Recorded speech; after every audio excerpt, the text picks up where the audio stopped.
Right, let's, if we just wait a few minutes for people to come and join us. Hardik and Kenny, looks like we're live. Wonderful. Hello. Hello. Yeah. Yeah, I'll unmute now. Well, I was going to say, Kenny, I was going to make an observation. It would be pretty much a one-way chat otherwise. I'm next to a building site and they've decided to just start drilling now. So I thought, let me try and save everyone.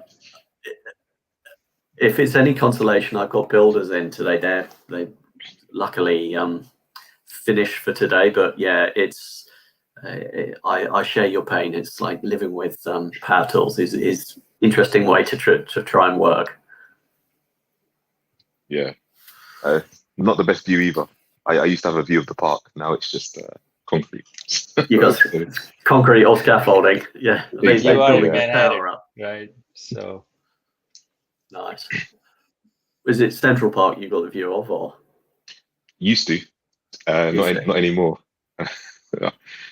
So there's my my motivation gone out the window straight away. No pun intended. So you're just relying on conscience now to get yourself up for your daily jog. Yeah. Good stuff. Let's just give it a couple of minutes and then we can start. Just let people gather.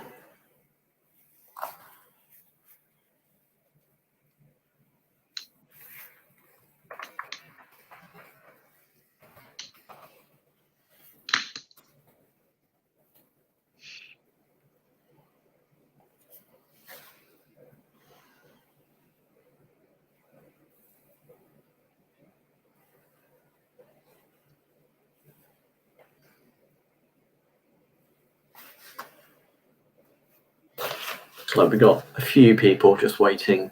Got 10, 12 people. Just wait to have a few more, then we can join and we can kick off. sure thing, Matt. Yeah, thank you everyone for joining. We'll be starting the QT talk very shortly, so please bear with us. Thank you so much for joining, nice and prompt. We'll just get a few more people on the call and then we'll start things. Thank you for joining.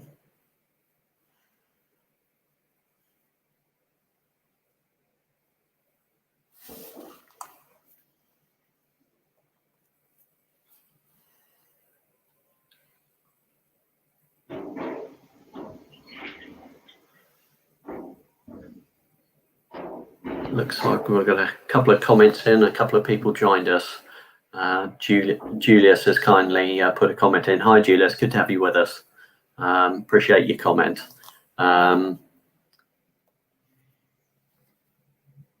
Right, Kenny, Hardik, I think we why don't we make a start? People are joining. So welcome everyone. Good to have you with us. Lovely to have so many people. This is QT Talks episode 3. My name is Matt Wallace. I'm host of QT Talks. I'm joined today by Kenny and Hardik from our US business. It's fabulous to have so many people today, and thank you everyone for joining. I guess today's agenda, we'll cover a couple of things. Firstly, I'll sort of do some introductions, tell everyone about Qualitest, and explain what is a QT talk for those that haven't been on previous conversations. I'll tell you about my story and my journey at Qualitest, and then hand over to Kenny and Hardik, who will introduce themselves and also share their stories. And they're going to share some really good insight into the effects of COVID-19 in the workplace, some of the challenges, and also share some of the best practices as some of our as leaders in our organization. And we want this to be an interactive session, so we're going to have some Q&A at the end. If you have any comments, please pop them in the chat. We will follow up and we'll certainly get round to them. So thank you so much for everyone for joining. This is actually the third QT chat that we had, and we always have a really good session and very much a global audience. So let me first of all tell you a few things about me. As I said, my name is Matt Wallace. I've worked in HR for too many years, sort of about 10 to 15 years. I see myself as a bit of a techie nerd. So I can't code and I can't test, but I do.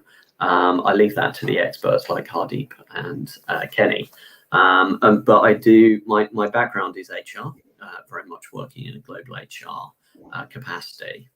And my job title is VP of People and Talent, so that primarily has focus for Europe.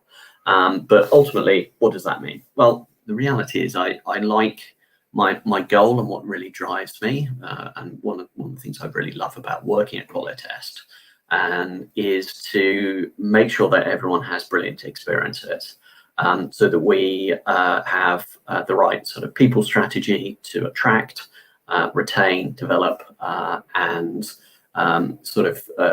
people with our organization. So we have brilliant people working for us in our team.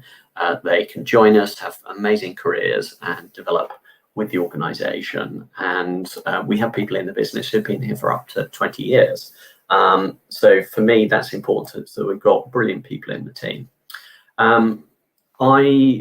When I'm not working, I've got an 8-year-old son who tends to keep me very busy. I also do crazy kind of stunts for charity. I'm a bit of a sucker for that stuff. So there, I have been known, and there is picture evidence somewhere of me abseiling down a 400-foot tower, which is actually a hospital, dressed in fancy dress, to raise money for charity. And I did spend a few days inside Brixton Prison, not because I did anything wrong, to help inmates rehabilitate and get back into the workplace. That's me. And, it's my absolute joy and privilege to host these sessions. So let me tell you a little bit about Qualitest and also QT Talks. So QT Talks is really an opportunity to meet some people at Qualitest, share some insight and knowledge about Qualitest, who we are as a team and a company, and more importantly, meet some of our brilliant people. The Qualitest as a business, we've been around for 20 years. As the name suggests, QA is very much in our blood and in our DNA. It's what we do, and being honest, it's all we do, and we're specialists at it. We're private equity owned. We've got big growth plans, and we've got big ambitions. And Gartner have recognized us as very much a visionary company for many years. We're a global organization, and we have kind of in our business just under 3,000 people in 7 different regions. We're a friendly bunch, and we have just under 3,000 Qualitesters, as we like to call ourselves, and we're very much a people-led business. We do have a big global footprint, which allows us to have flexibility, but more importantly for you, as individuals in the business, it means that you can progress your careers and develop within the organization. So we want people who are both graduates and more experienced hires to come and join us. And then as an organization, we're very customer centric.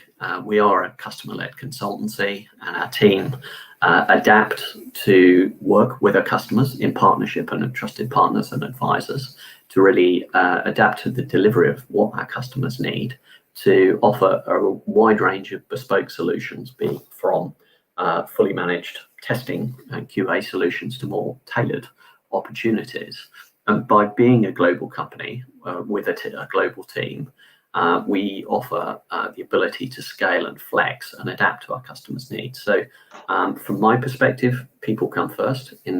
From the company's perspective, our customers come first. So we're very much a people-led consultancy and a people-led team. So thank you for joining today.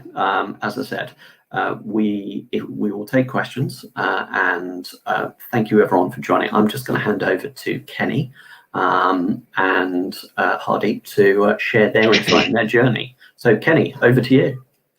Thanks. Cheers, Matt. So yeah, a bit about me, guys. So I'm Kenny Small. You can see some things on the screen about me, but I'll just take you through my journey with Qualitest so far. So I have been with Qualitest for about 3 years now. I've been in the consulting world for 10 and a little bit more than that. So I started my journey with Qualitest because the company I was working for in London got purchased by Qualitest, got acquired. And as a result, we wanted to expand what we were experts in, which is the enterprise world and enterprise quality assurance, and expand that out into the US. So that's how I ended up moving over to New York. And yeah, I'm currently in Manhattan running the enterprise team over in the US.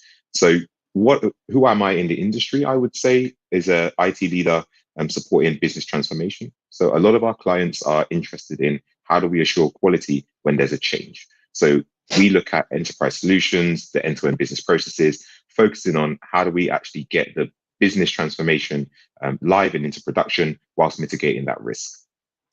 So that's a bit about me from a technical work perspective. Some interesting facts about me. Maybe you'll find them interesting. I don't know. We'll see, I guess, in the comments, maybe.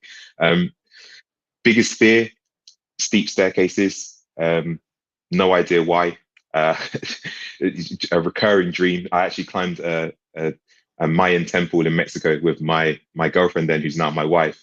And I got to the top and questioned a lot of things in my life and why I was there. Coming back down was an emotional experience for me. So yeah, there's my fear. Favorite sports teams, Man United, hence the Southern accent, as I'm sure a lot of you will give me a bit of banter about. But since coming over to America, I pledged my allegiance to Brooklyn Nets and the Seattle Seahawks. No idea why. I had to pick a team. Churros, fantastic. Favorite food, long stretch. I could only implore people, if they haven't tried churros, to try them. You get addicted, and it's a beautiful thing to be addicted to. And my favorite city is Rome. Went there on a surprise birthday trip. I'm always interested in history, and it was just fantastic. Went to see all the different artifacts in history, museums. Really felt like you're taking a step back in time. So if you haven't been to Rome, I definitely advise going. It's fantastic. So that's a little bit about me. Hardik, can you take us through? Sure thing. Thank you, Kenny. First of all, let me just start off by saying that I'm thrilled and super excited to be here, partnering with Kenny and Matt to share our experiences. And to all the audience who have joined us, thank you for joining and welcome. You know, as we go through this presentation, even before I go into my introduction, we are here to share, you know, our experiences with you, and our hope is that we'll be able to add some value by the end of this call for you. It may be in terms of your career progression or aspirations, or picking up the right team or the right employer of choice, or, you know, maybe implement some of it in your existing teams. So with that, who am I? My journey is quite similar to Kenny. I have about 10 years in consulting. I have been with Qualitest for about 3 years. And the third similarity we have is I joined Qualitest as part of their acquisition in US as well 3 years back. And looking back, it has been a fantastic journey. What I do is I help customers with their Agile DevOps transformation, help them improve their Agile maturity, and eventually take them towards scaled Agile in a truly distributed, global, diversified teams. My role at Qualitest is AVP of Delivery Management, where I oversee multiple accounts in US, but I have teams spread across in Romania, UK, and India outside of US as well.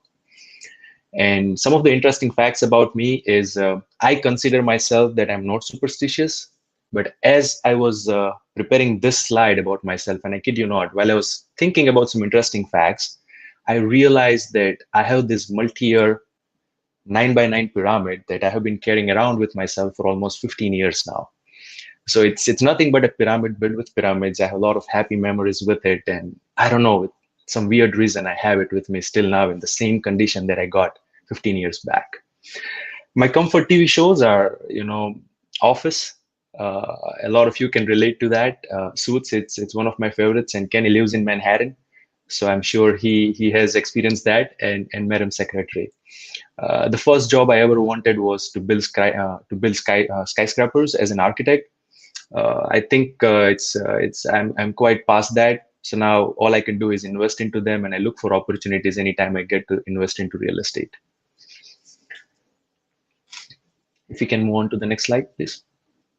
All right, folks. So as I mentioned earlier, right, we are going to divide this into 2 sessions. And when we talk about IT, when we talk about QA, I'm sure you've heard these 3 terms: people, process, and technology. So what we want to do in this first section is talk about the technological changes and advancements that we have observed in the industry, and Kenny and I will share our experiences around it with you, so you can relate to it and probably can plan your career and look ahead based on the trends that we have observed. And then in the second session, we want to discuss the processes that we have implemented. And as Matt rightly said, we are a people-oriented company. So to talk about how it has impacted our people, how it has impacted the various processes and best practices that we have implemented.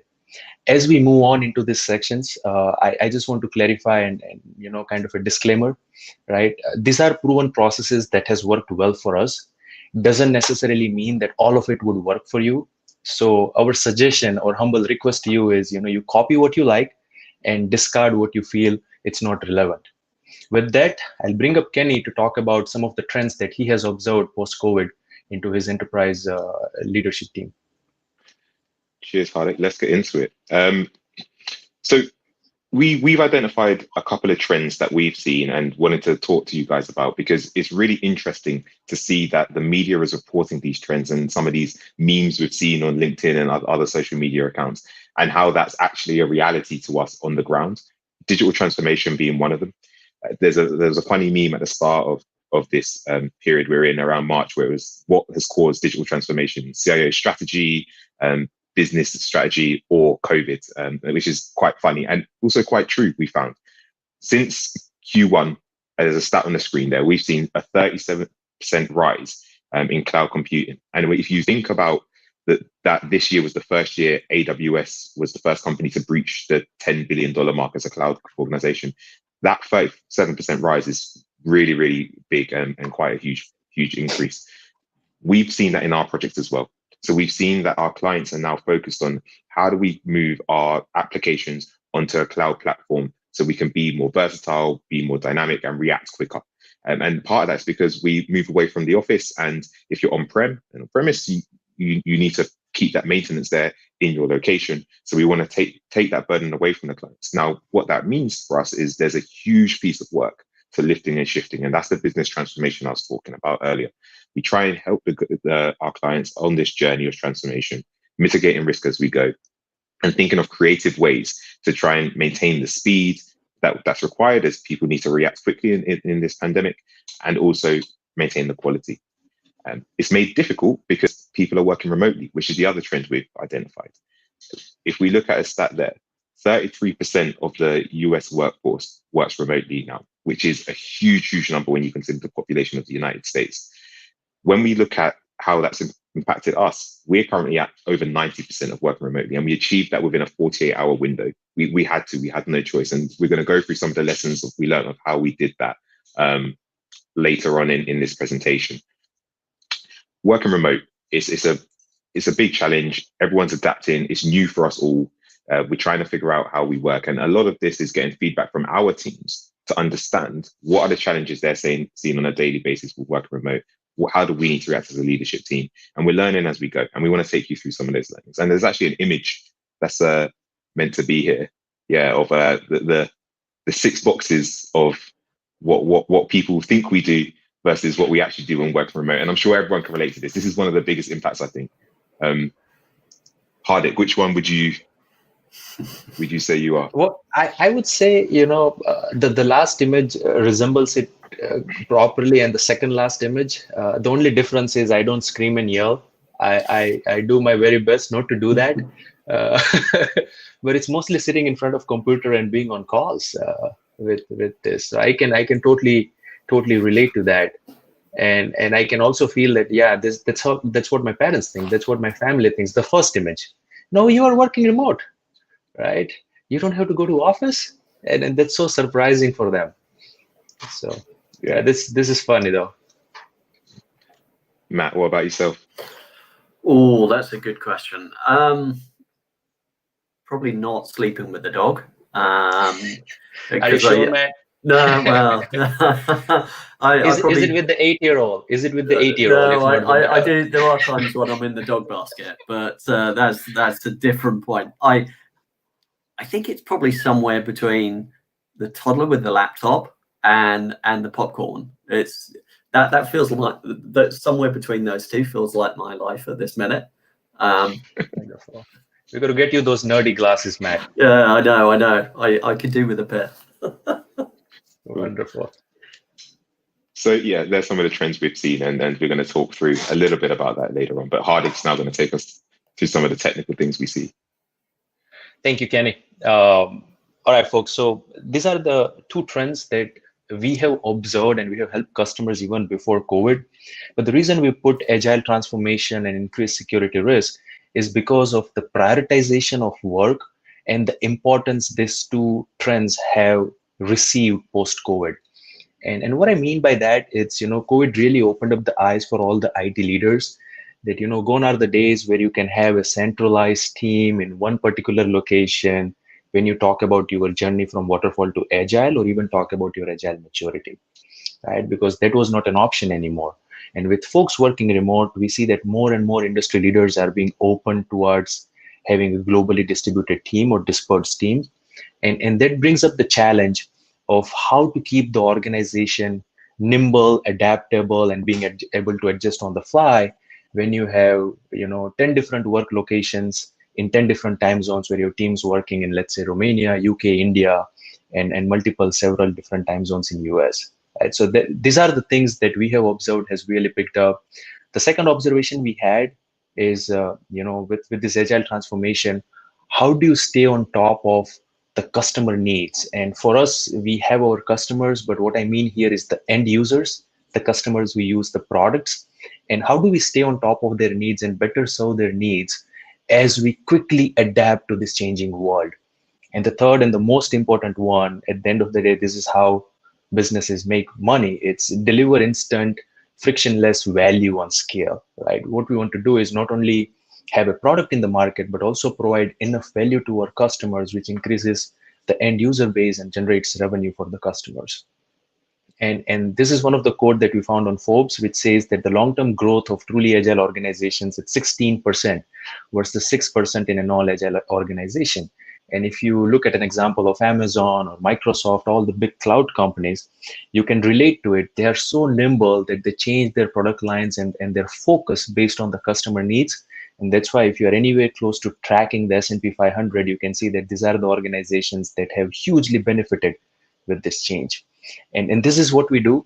And this is what we help our customers achieve. And we'll talk more about the practices and some of the trends we have observed from a people and process perspective. The second very important fact, and I'm sure you all can relate to it, is the increased security risk.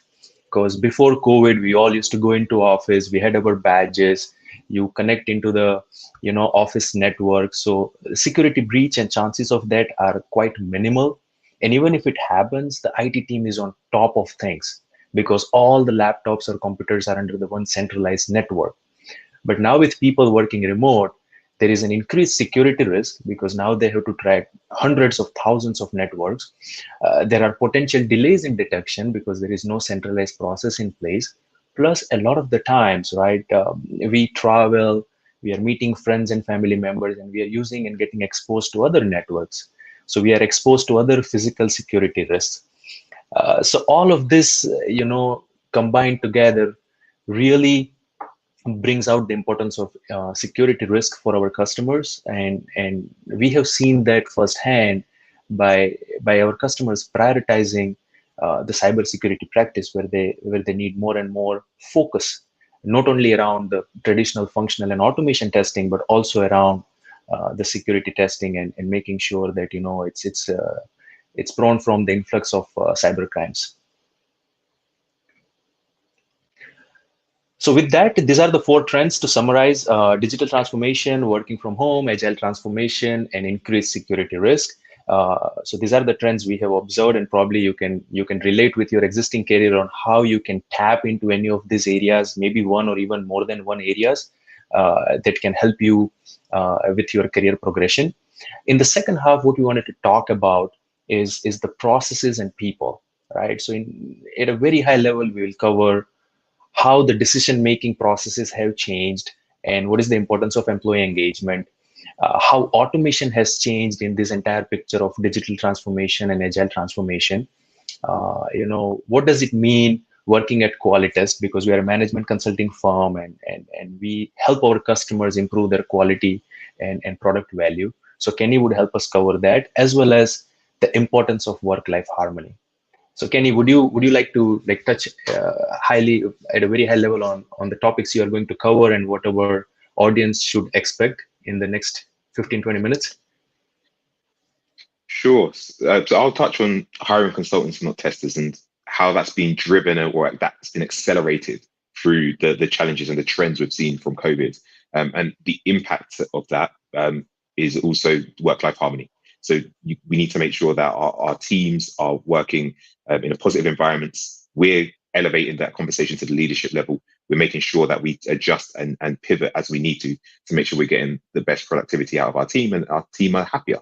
So I'll be touching on those topics later on. But first, Hardik's going to take us through how he set up his decentralized decision-making team. Wonderful. Thanks, Kenny. So folks, when we talk about decentralized decision-making, there are a variety of topics we wanted to cover here. If I were to summarize, I would call it decentralized decision-making, but what it speaks to here, it's, how do you improve and sustain or maintain the same employee experience and engagement when everyone is working remote, right? Before COVID, we had folks joining, we used to do induction, onboarding processes in offices, but now everything is remote. So how do you bring that collaboration and coordination between these teams without impacting the agility, without impacting the automation targets and the security details to the projects, right? And nowadays, most of the organizations do virtual interviews. So how do you identify the right talent to make sure that they fit into your team, right? And when we look at this, collaboration is the fundamental pillar of our business, because we have folks working all around the world, and we want to make sure that if the customer is onshore, for example in US, we don't have one particular team or one particular team member being a bottleneck. So when we talk about decentralized decision making, what we want to focus on is making sure that the employee feels that they are enabled to make decisions and they don't have to rely on onshore team members, right? And a lot of it has to do with providing them the visibility and the ownership when they're working on their independent projects. And that is how they feel that the work they're doing is impactful and they feel empowered to take decisions on their own. And again, there is a hierarchy associated with it, but the overall experience here is to make sure that the employee feels that he has a great working experience, the projects are good, and they're empowered to make decisions, right? And how do you align teams together to achieve an ultimate company goal?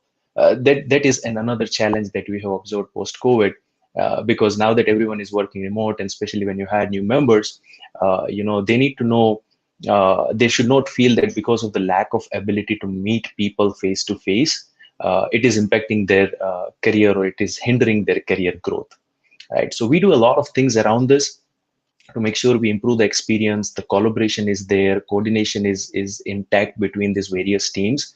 So we'll talk about some of the best practices, and I'll bring in Kenny here. But what I feel has really worked well for us is, of course, we have the induction and onboarding on the particular projects plan and all that in place, right? That is the bare minimum. Those are the basics. But what we do and what I really enjoy about this process is we started doing sessions around get to know people, get to know your team members, get to know the new hires. And we do a variety of interesting, innovative stuff here where Matt and the PNT team has helped us a lot, where we do rapid fire rounds for the new team members, or we have frequent recognitions, because now that people are working remote with equal responsibilities, we want to make sure that they're appreciated for the work they do. We started doing a lot of customer facing events where we bring in the end users or the customers, and the folks, the frontline engineers who are working on the projects have the visibility, and more importantly, they understand the impact of work that they do. And my all-time favorite is the new way of celebrating birthdays. It's not as great as celebrating it in offices, but the way we do it is, having presents and a team call, video celebrations and whatnot. It really makes the experience unique, so the employees feel valuable and feel empowered to contribute and be engaged into the projects. Kenny, what is the one observation? I want to ask you this. What is the one observation that you have observed when it comes to the employee engagement and experience, and what has worked really well for you? I know you have a checklist of best practices, but if there were one thing that you would want our audience to take out of this, what would that be? For me, something I promote to my teams always is communication. And it's very broad and very simple, but for me, it's one of the most important things. Everyone needs to have a voice. So when we move into decentralized decision making, it's about giving people this clear expectations, because every role has something they can contribute to this engagement and to the team. So every role, no matter how senior or new and graduate, whatever level you are, you have a voice and you need to use it. You need to communicate what you see, because you're in that role for a position. And I use sports teams as an analogy all the time.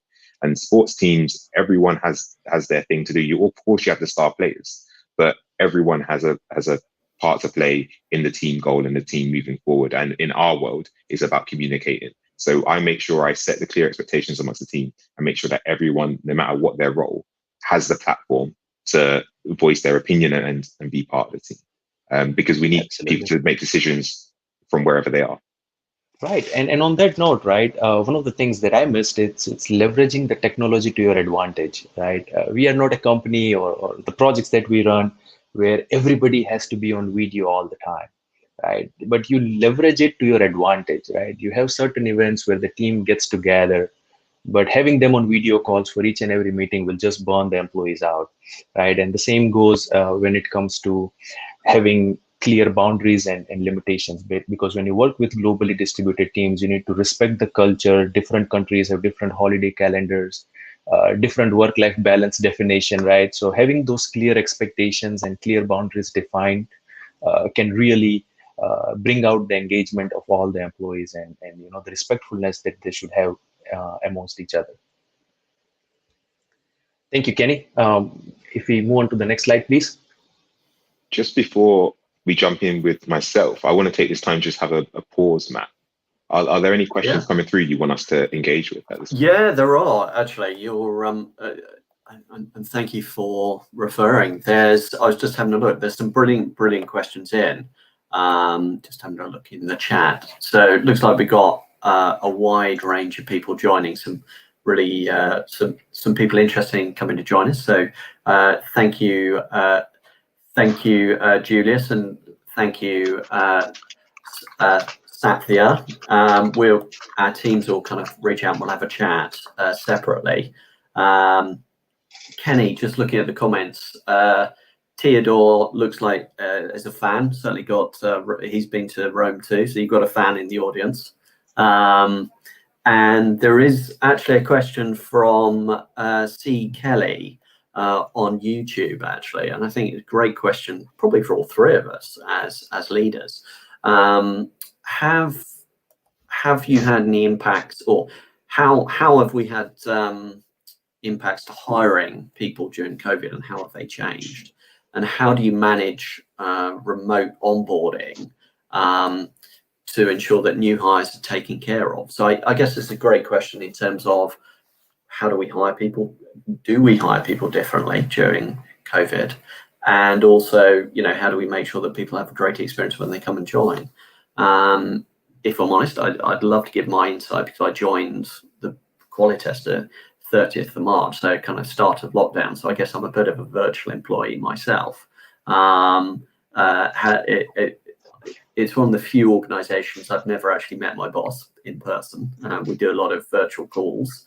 And I'll be honest, I think Qualitest got it absolutely right. If you can join a business in lockdown and where your kind of everything just turns up and it's ready to go on day one, actually before day one, For me, that's the right approach. And sort of 9 months later, I'm still here and still smiling. So I think in terms of the onboarding and the recruitment, things have certainly landed well. If I think about our teams within P&T and how it's kind of impacted our hiring process, we've certainly had to adapt and innovate. And I think one observation we've taken is we've looked at what works in a normal world, pre-COVID, if you like, and basically taken that into a virtual platform. So virtual interviews, video interviews, and kind of a little bit more adaptability, but also where you're working and people join the business. You have to work, you have to make sure that you're well organized. You have a well thought out onboarding plan, and you communicate. Actually, you almost over communicate, so everyone has an opportunity to meet people. And I think the point you raised earlier about people not spending too much time on video calls is important. There's a fine line between sharing information, spending too much time, but also getting to know each other. And you do have to make the effort and help people on board and actually give them a bit of an opportunity and be quite clear and prescriptive with the onboarding plan. Because if people are working remotely, it's going to take a bit more time for them to get up to speed and understand how things are working.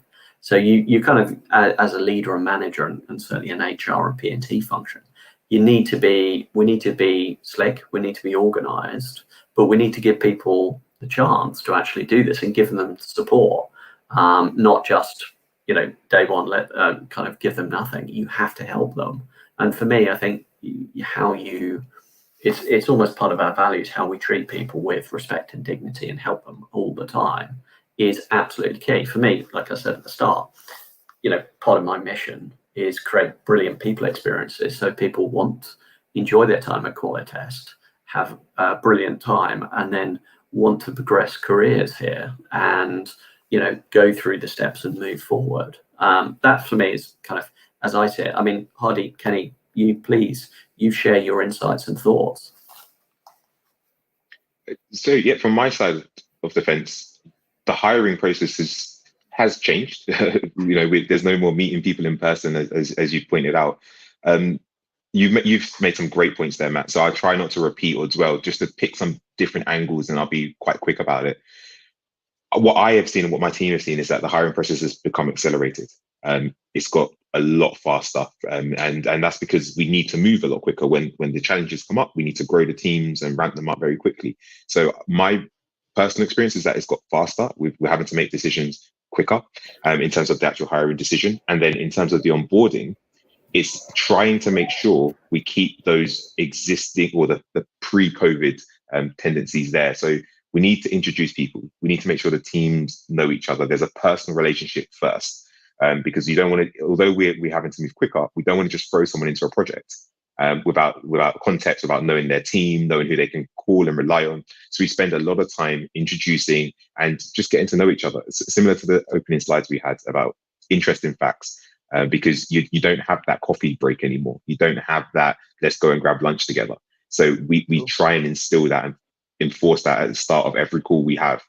If I'm on the call especially, I'll make sure we talk about something I did on the weekend or something personal. So yeah, that's what I've noticed is the difference. Yeah, no, I like that. Hardik, how about you?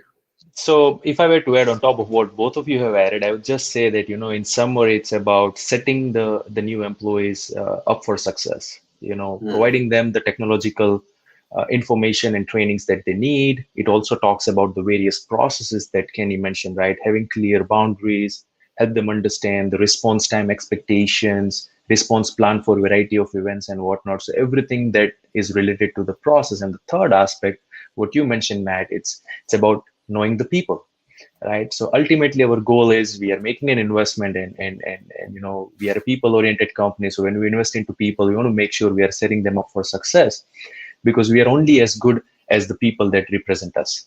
So for me, we have personally had a lot more people and we have had some great responses from our customers. Just last week, I got a quote from one of the customers that, I'm so impressed with the way Qualitest has dealt post-COVID and the way they were able to ramp up and more importantly, deliver the work without any impact to delivery.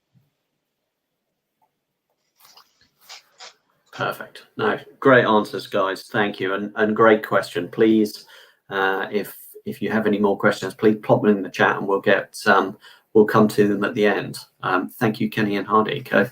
I guess let me hand back to you, because probably segues nicely into these slides.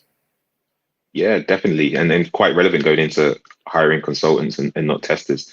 So first and foremost, we see ourselves as a consultancy team. Yes, we're the largest pure play testing firm. We're QA focused. That's all we work on, but we are consultants. And what we have seen, as I mentioned very briefly earlier, the COVID challenge has accelerated how we need to transgress our opinions and the way we think and the way we work to being more of consultants versus testers. So I've given a couple of examples of the impact we've seen that I've driven at, some best practices we're related to, and there's some stories to back that up. The impacts we've seen is QA is becoming the center of attention. Workforces are being reduced, people are working remotely, but the change still has to happen. If you think in the retail world, all the physical stores closed, the online stores became the focus. Businesses weren't ready. They weren't necessarily fully transformed to deal with that. So the change had to still keep going at a regular pace, but the workforces were reduced. So we had to really become the center of attention of how do we keep that change going, but not take any risks. We had to start advising, provide some thought leadership there. And that leads nicely into the next point, which is thinking hats. I would recommend anyone goes out and Googles it and read the plethora of material on the 6 thinking hats. Really interesting, will hopefully get you thinking a little bit differently. In summary, what it's about is if you've got different thinking hats and you need to start wearing them, you need to start thinking about things from other people's perspective. Again, that's about being a consultant. When we're doing QA, we need to think about things from the development perspective, from the business perspective, to make sure that risk is mitigated as we keep the change accelerated. And digital transformation has really, really pushed this through. And we have to change the QA lifecycle to deal with that. Some best practices we introduced in order to get our team thinking of as consultants and not testers is thinking about being the integration between the business and the development. That's really where I see we fit.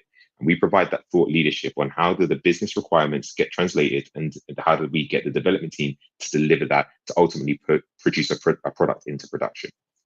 We need to identify and promote the problems the business is trying to solve and really focus on this piece of development is solving a business issue, it's solving a business problem. And everything we do, even when we've got, if you're a test analyst and you're actually executing a test, it has to be at the front of your mind. What is the problem that this test is trying to solve? And that's how you get creative and get the flexibility to go out and find those defects that we wouldn't have found before.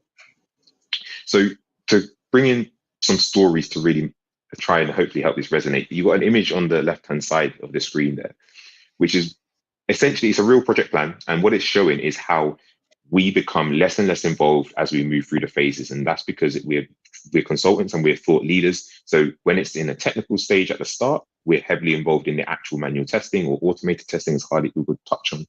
As we move through the project, we bring in the business and you see those red bodies start to decrease. The red bodies are us. We're less involved. So we have to become more consultants. We have to start wearing different thinking hats because we're driving and enabling quality assurance at this stage, not doing just the testing. And a story regarding the picture on the right-hand side is when this all started, I was in Hong Kong in February going into March, setting up a device lab for one of our customers, a point of sale device lab where we have iPhones, iPads, all these point of sale applications in a room, and it's a secure room, temperature controlled, all of that good stuff. So that we can test these devices in as a retail organization. When the pandemic hit and travel got stopped, we could no longer have our team, which we were planned to fly over to Hong Kong to go into the lab to test it for the Asia market. So we had to start thinking about what do we need to do to move this lab to either make it virtualized so that we can access it from remote locations, or physically ship it to Europe or the US where our teams were based and where the customer had their head offices. Now, that to me is a great example of we are QA consultants. That's management consulting. We had a problem. We came up with a bunch of solutions. We overcame the problem. The project still moved forward, but we weren't doing anything to do with testing. We were working with the application vendors. We were working with the development teams on how can we get this lab lifted and shifted into a place where we can continue the project and keep it going. And we continued with no fault. There were no defects that made it into production. It was a success. But it's just an example to show we need consultants, and that's what we're looking for, and that's what we encourage our team to grow into, become management consultants, not just testers. Testing is our foundation, it's our heart, it will always be there, but the actual execution of the test is only part of the ultimate solution. What we're working on is how do we enable quality, and moving test labs is a clear example of that. Absolutely, Kenny. If I were to just add to what you said, I absolutely echo what you said. To simplify, I would rather say, having the ownership mentality, right? Because the example that you mentioned about you being in Hong Kong and being proactive and helping the customer, right? So would you say that it's about knowing your basics around testing, being a quality enabler, but have a proactive approach and take ownership of these challenges, right? That's what differentiates us than a normal tester. Would you agree, or would you think there is something else on top of that? I agree, and there's a little bit more I would develop that into. So we definitely own the QA process from an end-to-end perspective. So ultimately, absolutely, we are what the bit I'll add on is we are the gatekeeper to production.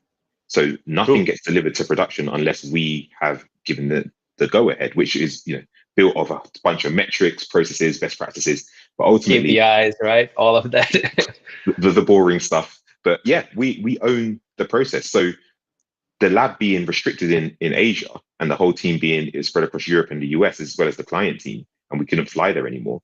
We owned quality, right. So we still needed to make sure that this project continued. So our team had to focus and get creative and come out with problems with cost analysis, risk analysis, success percentage criteria. So out of all these options, which is the most successful, and then start trying to procure ships to see if we can ship things. So we own it, and we have to take that ownership and enable that quality, which is really what our clients want us to do. We're here to resolve problems and make sure that when things go to production, they go with mitigated risk.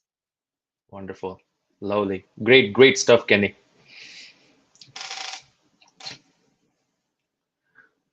All right, folks. So I'll take on the next slide, one of my favorite topics, intelligent test automation. So as I mentioned earlier, right, my background is in automation. I have spent almost 10 years of my career around automation, DevOps, testing in Sprint and whatnot. So what we wanted to do here, again, it's, two aspects of it. We touched upon the technology aspect and the changes in the beginning of this session. So this is just an extension of that. And the second aspect is career management and career progression. So the three top trends that we have realized are visual testing, codeless automation with the help of AI, and cross-functional testing. And the importance behind this has increased a lot, because as more and more organizations are focusing on improving their agile maturity and thinking about de-risking enterprise and digital transformation, automation plays a key role. And gone are the days where you wait for your functional team to write test cases, validate the features, and then you wait a sprint before you automate, right? Things move really fast. And in order for us to shift left, reduce the time to market, and provide good quality to the end user, automation needs to happen in sprint, right? And we cannot do that every time with the same approach that we used to have beforehand. So let me briefly touch upon these three key topics. And at the bottom, we have some of the key players and the partners that we work with. Qualitest has partnership with a lot more companies in the industry, and we are a tool agnostic company, so we are not tied to any particular tool. But this was just to give you some reference. So from a career progression perspective, you can go on these websites and look into any of these areas that piques your interest. But at a very high level, if we talk about visual testing, visual automation testing, it helps prevent the visual defects on the website, right? Where you can remove a significant amount of complexity around the test validation and maintenance of test scripts. And with COVID, most of the team sizes have shrunk, but we are still delivering the same quality of work, right? So the productivity and the velocity remains the same.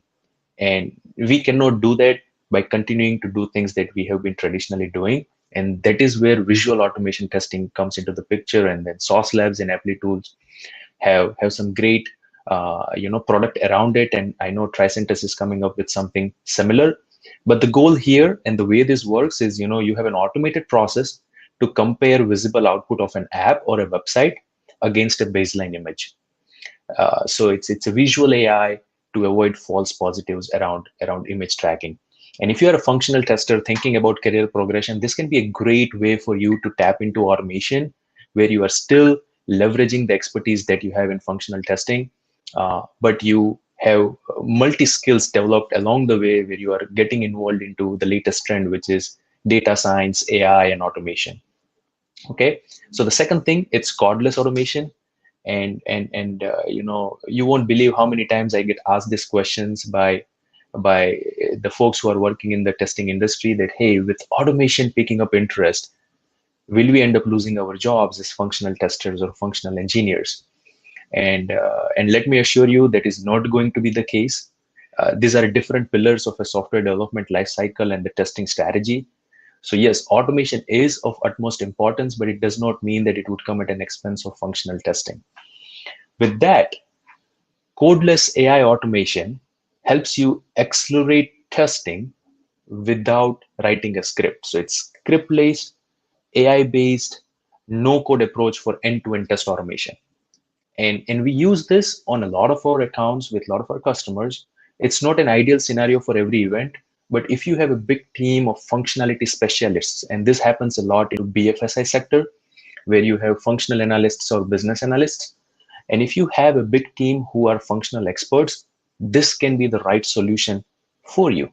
And there are a lot of players in the market. XLQ and Tricentis Tosca are my personal favorites, and I have worked with them on several of these engagements. But the advantage you have here is you shift left because it simplifies the API automation, right? It helps you achieve in sprint test automation up to 90%. And it, with the help of machine learning and data analytics, it also helps you do risk-based testing. So you can cover almost 80% of the risk coverage all within a sprint, right? So again, what is the end value for the customer? You get a faster product out in the market, and it reduces maintenance significantly. And it's scriptless. So you don't need to write complex Java program and feature files and understand how various classes work, right? All these companies have a lot of documentation and trainings online available. And at Qualitest, we have partnered with Udemy. So we have a lot of our own content, which we help our functional engineers, scrum masters, test leads understand, so they can learn these new technologies and become all-rounders, right? All-rounders are nothing but functionality testing experts, quality enablers who are multi-skilled.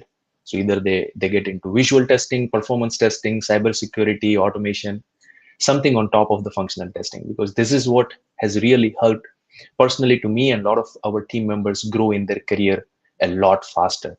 And that is what consulting can do for you. And the last but not the least, this is something Kenny presented you in the previous slide in terms of the image.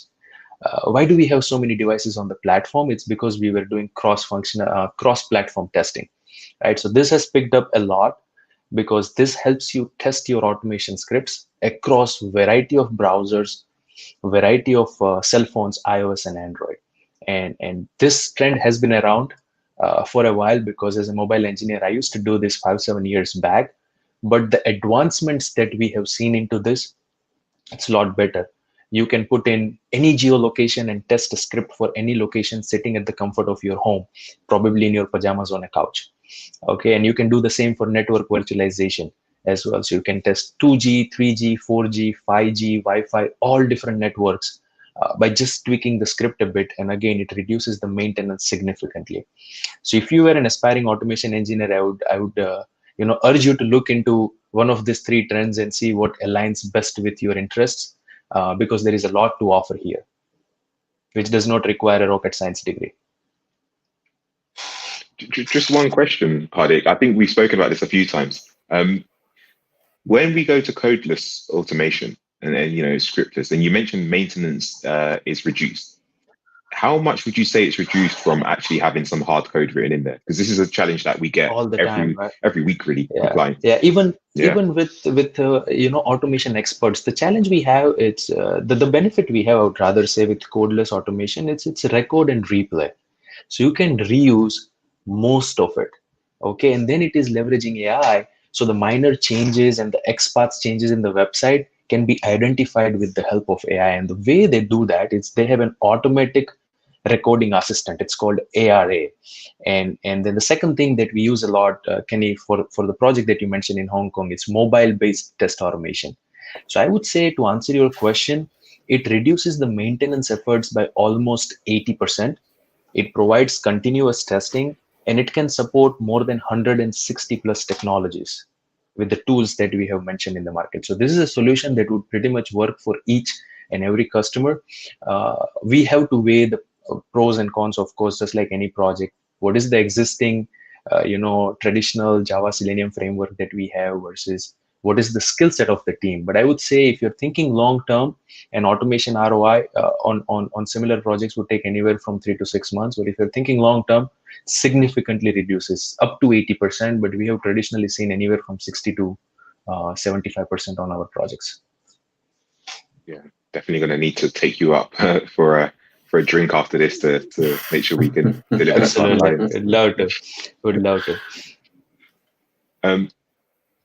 Okay, so moving on then into the final part for us really here, promoting work-life harmony.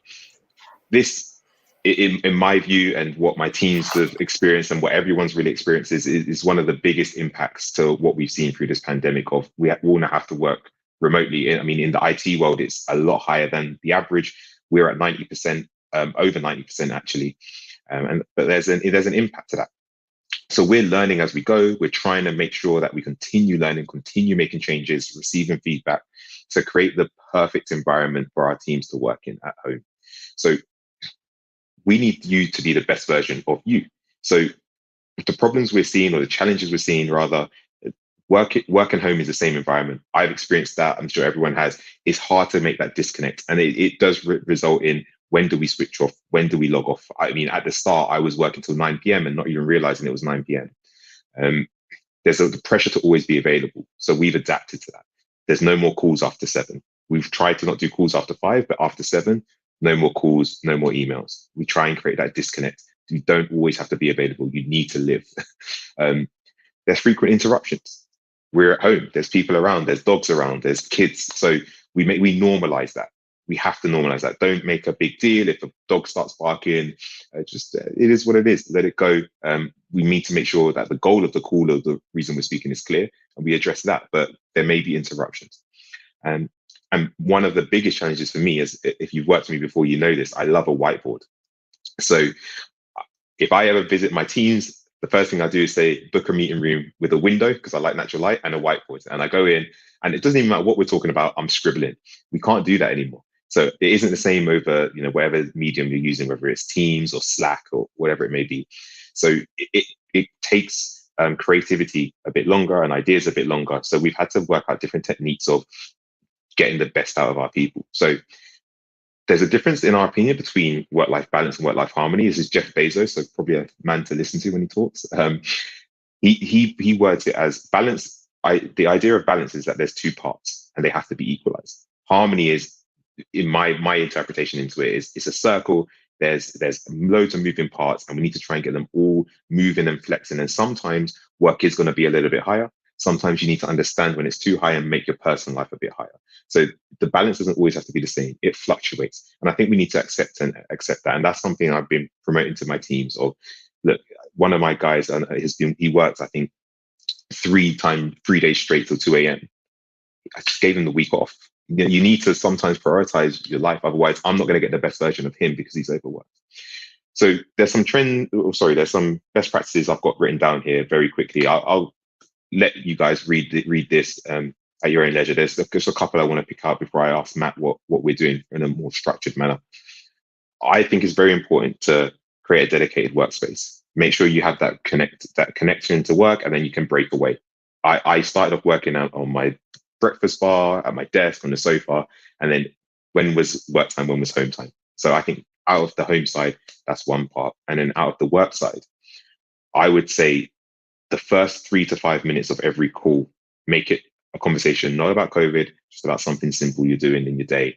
And I coach my teams and my leads on how to do that, because I think it's important to give everyone a break. And, yes, we're going to start talking about work and we need to be productive, but at the same time, everyone's probably stress levels a little bit higher. So let's try and break that a bit and make the work environment that we have, somewhere safe, somewhere fun, somewhere where at least it's a break away from that pressure that we know can be driven from, like, whether it be the clients or your personal life or just what's going on in the world. So Matt, what have we been doing from a people and talent perspective to support our guys? Being honest, it's a great question, and I'll be honest, quite a lot, because I think as you rightly pointed out, as an organisation, we are very much a people-led business, and we want to make sure that we support our employees. So when kind of COVID kicked off, we had a very clear plan and a strategy, and we wanted to create engagement and brilliant experiences for people when they were kind of working remotely. So we focused. We had weekly sort of YouTube video casts by our leaders and senior leaders. So our CEO would send out a Monday YouTube video to everyone, and we've also focused on making sure we got the right communication tools, so being flexible, as you rightly pointed out, giving people the ability to adapt their working style and times to help them, and be flexible around family and personal situation, but also focused on wellness as well. So sharing some ideas and also recognition. So for me, community, the key piece, and that's certainly one thing we've been focusing on, is lots and lots of over communication, really supporting our teams with regular kind of virtual town halls, whether people want to be on camera or off. That's entirely their kind of discretion. Me, myself, and my team, I make sure I kind of have regular touch points with people, either daily or kind of catch up. So it's always being available as a leader, but being sympathetic that people have families and people are going to go up and down, and there'll be some emotional challenges, that it's being there to support your teams, but it's also recognizing them with little things. So we touched on it at the start, so it's making sure we have the right reward and recognition plans, and actually the ability to kind of call out good work and support people, both through good times and challenging times. So as an employer, as an organization, we want to support people, and we want to create good experiences, whether they're in the office or they're out. Ultimately you've got to think about and what we actually did, we thought about, right, what's the culture of the business? What do we stand for? Who are we as an organization, and how do we bring our values to life? So we've got champions to help that and drive that locally as a business. So there's a clear plan, and we also made sure that we talked to our workforce and engaged. So regular surveys and coffee chats and so forth, so that you could get in touch with our leaders and actually break down some of the barriers, so that people aren't just meeting formally on Teams. You actually have friendly chats. And the point being that it becomes fun, and actually I think it creates good engagement for everyone. So yeah, we found it's worked well, and it's been a good session. We've had some good feedback. I trust Hardik and Kenny, you found it enjoyable and engaging as employees with Qualitest too. Yeah, 100%. There's been a lot of support coming from various areas of Qualitest to support us in getting through this period as well. So a lot of it from yourself. So yeah. Thanks, Matt. No, good stuff. I'm mindful of time, and guys, thank you for your brilliant presentation. I think best if we go to the next slide and then take a sort of take a question or two and then wrap. So thank you everyone for joining. We've got a couple of, just looking at the comments, Roy has raised a really good question, actually. Hardik, perhaps one for you, to say on your slide you couldn't see browser stack. Is that a product we use? Yes, so that's a great catch, Roy. As I said, these are just some high level tools and technologies that we use. The entire list is probably 10 plus products. If you work in that space, that supports cross-platform testing. So Browser Stack is indeed one of them. So is Perfecto Mobile. There is Expertise. So there are a lot of tools in the market, but we had limited real estate, so we just put some tools that the audience can relate to. Excellent, thank you. So I guess just thinking about a couple of questions. Just actually last question for Q&A before we wrap. Hardeep and Kenny, if you could give the audience one piece of advice, one top tip, if you like, from your whole experience of COVID and working as leaders through COVID, and what would your learning be that you would like to share with everyone, so that they can become great leaders and like yourself? Wonderful. Thanks, Matt. You've always been very kind and generous. Thank you so much. Hey, Kenny, you mind if I go first? No, go for it. Wonderful. All right, folks. So if I were to give you one suggestion, I'll actually give you two. The second one is free, so think of it as buy one, get one free. But one suggestion would be, at times like this, it can get frustrating. You have been on calls all day. There are a lot of emails. It requires extra communication and collaboration. You can't go out to do things that you enjoy, traveling or working out or whatever, right? So my one suggestion would be enjoy this process. Enjoy what the projects that you're working on, and don't get too hung up on the communication and the collaboration aspects when things go wrong. So if there are escalations, think of it from another person's perspective, because everyone wants to do what's best for the company and what's best for the customer and the end user. But at times, it's the lack of perspective that creates the escalations or limitation of experience in working this setup. So enjoy the process, have a cool head. And the second advice that I would have is, we have shared a lot of information and content with you, but whatever decision you take, and this is something I have observed with a lot of the folks that I work with, career is a long-term race. Okay, this is not a sprint. It's a long-term race. And if I were to look back and connect the dots 10 years back, there is no way I would have known that this is where I would be when I started my career. Okay, and we typically work 20, 30 years into it. So think of it long-term. Don't give up too soon. Have some patience, right? And plan out your personal quarters. That's how businesses plan out on quarterly basis. So plan out your personal quarters for your personal growth. And it typically takes anywhere from 1 to 2 years if you want to transition a career or learn new skills where you become an expert or really good at it. So think long-term and have some patience is the second advice I would give. Thanks, Matt. No, I love that. Your career is a marathon, not a sprint. Yeah. Probably I wouldn't say that to Usain Bolt, just out of interest, but I love the tip. Thank you. Kenny, one for you. I'll follow suit with Hardik and just give two, and then try and follow on just a little bit what Hardik said. So I agree. There's many aspects, and two things for me would be complete ownership. So, or extreme ownership, should I say? So it's a concept by this guy Jocko Willink. He was one of the senior guys in the military, and he focused on being an extreme owner, own the problem. And that's something that I keep to my core, and something I really advise all my teams to do. So when a problem comes up, don't think the first thought of how do I get out of this or how do I point the finger. The first thought should be, someone's addressed me with a problem. I'm going to own this problem. When it comes to your escalation point, Hardik, I'm going to own this problem and I'm going to resolve it. And it may not be a problem you created, it may not be one you can resolve. But if you own it and you start moving the pieces together, that's what, in my opinion, is a core aspect of a leader. I don't resolve all problems. I'm not all knowing.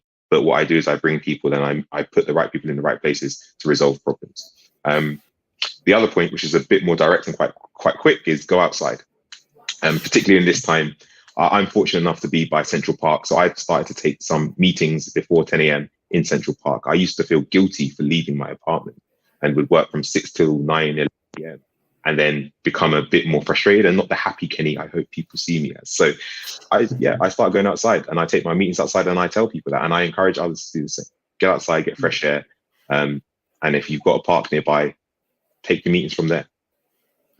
I love the advice. it actually reminds me of a video conference I had with someone, one of the finance team actually in June. She was sitting in a park with a laptop, and I'm loving it. That's how you meant to work.